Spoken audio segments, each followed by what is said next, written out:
At Gamescom, I was lucky enough to go behind closed doors with Square Enix to get hands-on with Octopath Traveler 0. This is the brand new entry in the series, and it promises some major changes compared to the first two games. Now I spent about an hour with it, and in today's video, we're going to be breaking down exactly what I saw. The new town building mechanic, a quest that nearly just wiped me out, and of course, how it actually looks and runs on the Switch 2 in handheld mode. Now if you enjoyed this type of coverage, do me a favour, hit subscribe. Still a smaller channel, so that support, it means a huge amount.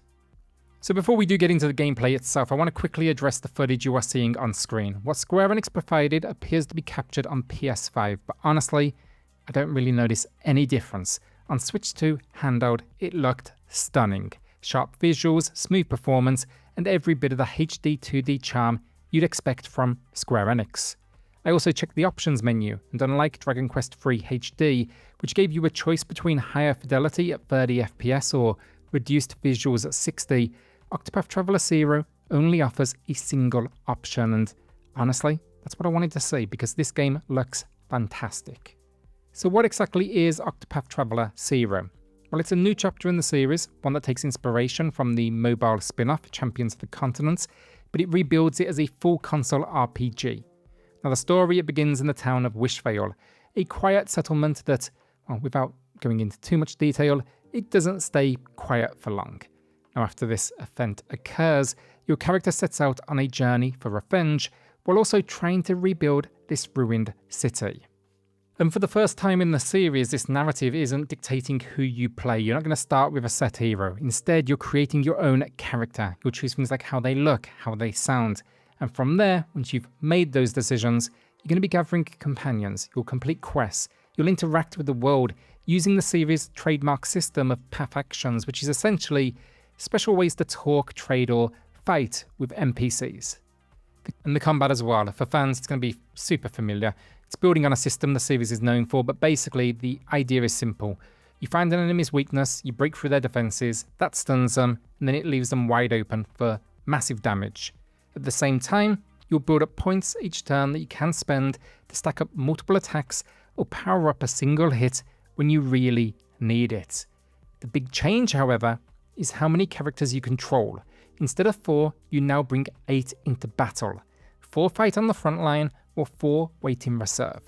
Each turn, you can decide whether to keep pushing with the active team or swap in someone fresh from that back row. It means more options, more strategy, and way more room for creative combos. Even in my short demo, it made fights feel bigger, more dynamic, and far more intense than before.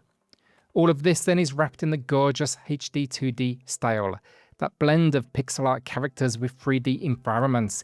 It's instantly recognizable, but here it just feels, I don't know, richer. There's more detail, more lighting, and also a stronger sense of scale. Emotion, honestly, again, absolutely stunning. And that's kind of the big picture, but let's talk about what I actually played. Now the first feature I got to try was the new town building system. After your village is destroyed, you will head out into the world, gather resources, and bring them back to rebuild. It's not just cosmetic, you'll place buildings, decorate the area, and gradually bring people back home. It reminded me of kind of classic RPGs where you slowly restore a settlement, but it also had touches of a city builder. Weirdly, the roller coaster tycoon fan in me came out at this point. I found myself setting down paths, adding decorations, kind of obsessing over the details, and yeah, definitely brought me right back to these childhood memories. Then though came the quest. Now the setup here was simple. We were trying to recruit a merchant for Wishvale, but he'd only agree if we cleared a path of lizardmen blocking his new trade route. What followed was a quest that stretched across multiple stages, with branching encounters and a boss fight at the end that completely just caught me off guard. You know, at first I actually thought I had that boss handled as well. I focused on what I assumed was the boss and his minions. I took the minions out first, and yeah, I thought, cool, easy strikes now on the boss man. However, those enemies, the minions, they respawned, revealing that the first wave was just basically a shield. So yeah, I had to shift strategy on the fly, and that's really where the new 8-character system, it actually came into play. And here's the thing, it was tough too. You're making constant decisions, who should be up front, who should rotate, when to spend those points, when to hold them. And in handheld mode, I will admit there were moments where I struggled to keep track of who I was actively controlling. And that's definitely the risk of these show demos. If you play too early, you're stuck in the tutorials, but too late in the game and you kind of dumped into chaos. Now, once it clicked, I was having a great time. The boss fight in particular just showed how much more tactical the game can be. You know, it's not just about unloading damage, it's about understanding the enemy's rhythm and reacting to it. What impressed me most though is that even though this was clearly a very small slice, it didn't feel staged. The pacing was natural, the encounters varied, and it gave me a genuine taste of what the full game will feel like.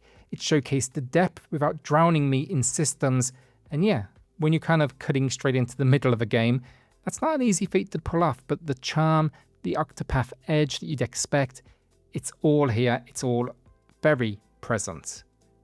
So yeah, overall impressions, Octopath Traveler 0 is shaping up to be something special. It builds on everything the first two games did well, the HD 2D visuals, the layered combat, the sense of scale and exploration, but it isn't afraid to push further.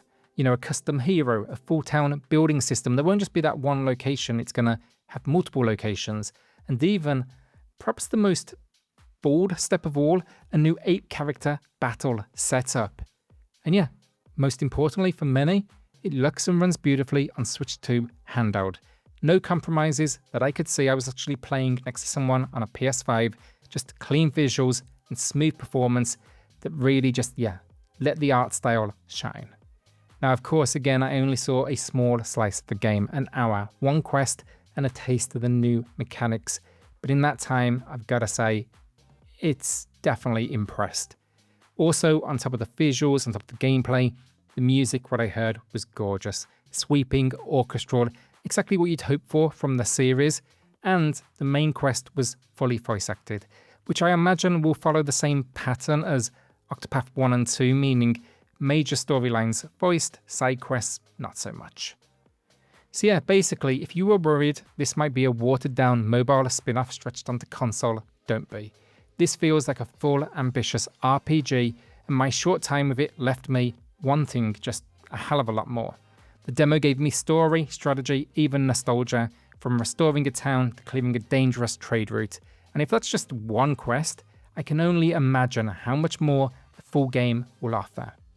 So yeah, Octopath Traveler 0 doesn't feel like just another entry, it feels like the next step for the series. And if Square Enix delivers on what I played, this could be one of the standout RPGs on Switch 2, and for me, maybe one of my games of the year.